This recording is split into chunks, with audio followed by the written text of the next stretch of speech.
थक कर न बैठे मंजिल के मुसाफिर, थक कर न बैठे मंजिल के मुसाफिर, मंजिल भी मिलेगी और जीतने का मजा भी आएगा। डॅशिंग जिल्हा प्रमुख आदरणीय पंकज देशमुख यांना विनंती करतो की या ठिकाणी आपण मार्गदर्शन करावं। आदरणीय पंकज देशमुख।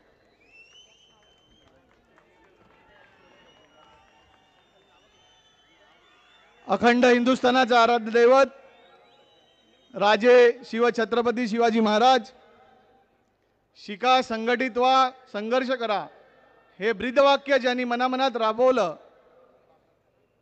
भारतरत्न डॉक्टर बाबासाहेब आंबेडकर, शिवसेना संस्थापक, महाराष्ट्राचा मानबिंदू, महाराष्ट्राचा अभिमान आणि आत्मा, वंदनीय बाळासाहेब ठाकरे,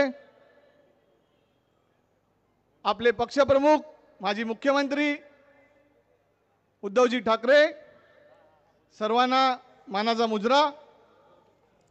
आज आपण 22 लोकसभा पालघर या प्रचारार्थ इथे उपस्थित आहात। सर्वांना आपल्या भारतीताईच्या प्रचारासाठी आपण इकडे सगळे उपस्थित आहेत। आपल्याला माहिती आहे आपल्या क्षेत्रातले प्रश्न काय आहेत।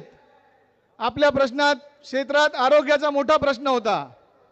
माननीय पक्षप्रमुख उद्धव ठाकरेजी जेव्हा पक्षप्रमुख होते तेव्हा या महानगरपालिकेला विरार ट्रॉमा सेंटर असेल, चंदनसरचं नालासोपारा पश्चिमेचं हॉस्पिटल असेल, बोळींचं बालसंगोपन केंद्र असेल, हे सर्व हॉस्पिटल पूर्णत्वास येऊन कार्यान्वित करण्याचं काम हे आपल्या मुख्यमंत्र्यांच्या माजी मुख्यमंत्री उद्धवजी ठाकरे साहेबांच्या कार्यकाळात झालेलं आहे।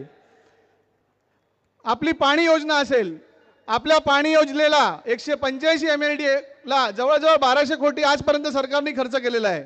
त्या खर्चापैकी 520 कोटी हे उद्धवजींच्या कार्यकाळात मिळाले आहेत। त्यामुळे पाणी कोणामुळे आलं हे लोकांना माहिती आहे। आज प्रस्तावित 12 उड्डाणपुलं आहेत।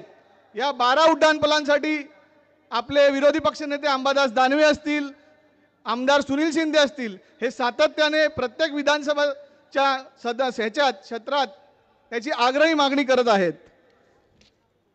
वसई सावंतवाडी रेल्वे गाडीची मागणी ही आमची पेंडिंग आहे भारतीताई। आम्ही आत्ताच तुमच्याकडे मागणी करतोय आणि आमचे खासदार लोकप्रिय विनायक राऊत साहेब आहेत आज इकडे, त्यामुळे आमची गाडी लवकर तुमच्याकडे मागणी आहेच।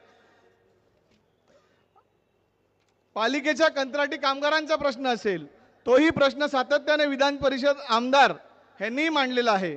असे अनेक प्रश्न भारतीताई लवकरच सोडवतील एवढंच मी अपेक्षा करतो। आज आपण सगळे उद्धवजी ठाकरे साहेबांना ऐकायला आलेले आहात। सर्व उपस्थित महाविकास आघाडी, इंडिया आघाडी समर्थक सर्वांना सप्रेम नमस्कार। सगळ्यांचा आभारी आहे आज इकडे आले आहात। मागच्या काही काळात आपण सगळे एक संघर्षातून जावं लागते आहे आणि आपण सर्व संघर्षाच्या काळात स्वतःला समर्पित करून माननीय उद्धवजी ठाकरे यांच्या पाठी ठामपणे उभे आहात। त्यामुळे मी सगळ्यांचा आभारी आहे। जय हिंद, जय महाराष्ट्र, जय भीम, लाल सलाम, इन्कलाब जिंदाबाद।